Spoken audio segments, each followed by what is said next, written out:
Well, hello there and welcome back to our viewers and subscribers, and today I'm going to let you into the secrets that are required to potting on a bird of paradise plant.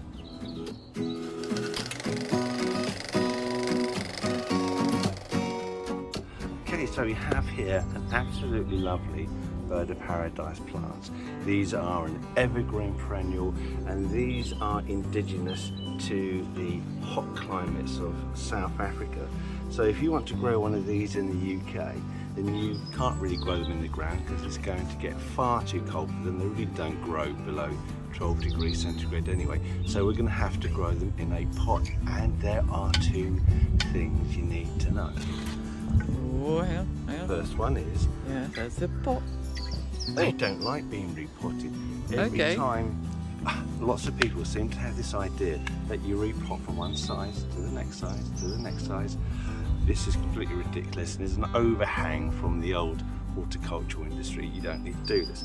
Probably from the pot sellers, I would imagine. Probably from the pot sellers. Yeah, it's all about room. If you've got 1,000 plants in 9 centimetre pots, and you immediately plant them up into a 5 litre pot, you haven't got the space to put them anywhere, and that's why you always go up incrementally.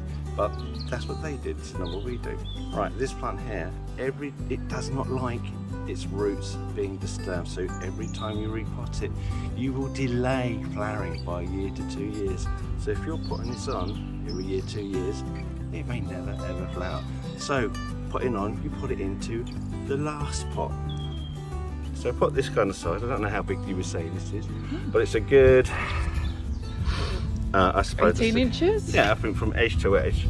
So probably 16 inches inside. Yeah. And maybe, what's that, a 50 litre pot? Yeah, definitely. Yeah. Right, so you plant this into its last pot. Don't mess around with integrated potting. The last pot, that is the first secret. Okay. Right, we'll go on to the second secret in a minute. Although saying that, when we repot these on, little root stuck in there. Oh. Jesus, they sell these, they're not properly established. Right. Oh, look at that. Right. Because the next thing I was going to say is do not disturb the root system. Unbelievable. Right. We're going to put that back in there while I faff around for a bit. So, compost. They will survive in a wide range of compost, so you don't need to be too worried about what kind of compost you put in there. If you buy stuff that's new in a bag from a garden centre or a supermarket, it will be sterilised, or at least should be. I know in this day and age when heating costs are very high, they don't seem to be cooking the compost as high as they used to, but it's supposed to be sterilised. So we're going to put it in sterilised compost, but they like it free draining. So I'm going to add a load of horticultural grit in order to make sure that it doesn't become waterlogged at any point in time. So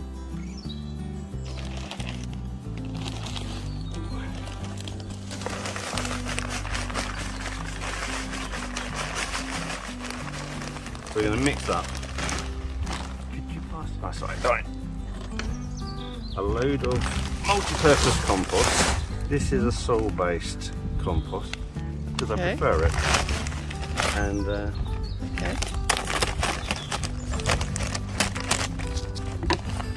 that grit you're adding? Oh wow. Okay. I'm just going to mix that in. Oh, he knows I'm laughing because every time he wears a white jumper, he immediately does something stupid like put his arm in a load of soil. Yeah, this is true. This is very true. Right, so. Okay.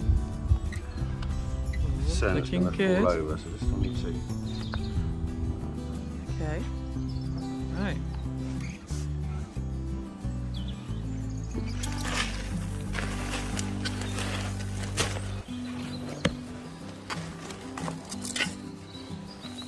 Now the roots of Strelitzia are thick.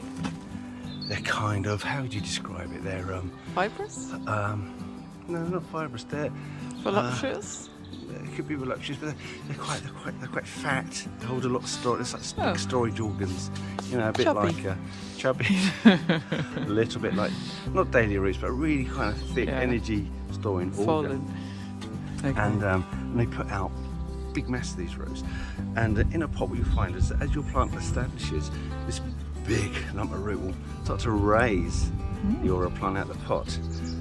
And because this is your final pot, if you want to refresh the compost, all you can really do is refresh the compost by taking off the top a couple of inches in the spring, replacing it with new compost. Then, so you need to be aware that if this root ball is going to raise itself, you need to sink the plant a wee bit lower. So I'm going to sink this a good 4 to 5 inches deep. And that is the other secret. Okay. Look, the whole thing, look. They are so good.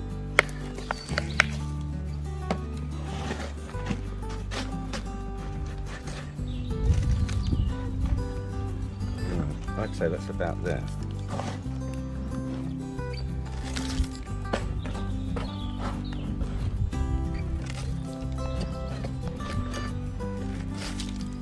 Right, so you lift it up. So what you do is you keep the soil level in the pot the same as the soil level in the new pot. So you can see here, there's a good 4 to 5 inches difference between the top of this pot and the soil level. So there's plenty of room for it to raise up and plenty of room to refresh the compost.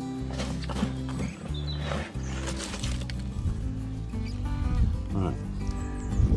So this is the one and only potting I'm expecting to do. Okay. And for this to grow, it needs to go somewhere where temperatures are above 12 degrees. So for now, because it's April, this will go indoors. And then once temperatures and overnight temperatures begin to increase, I will harden it off and bring it outside into full sun. And I'll leave it there, either there outside or in the greenhouse, one of the two, because I get high temperatures in the greenhouse, of course. But those are my secrets to growing a bird of paradise. Thank you very much. Bye-bye.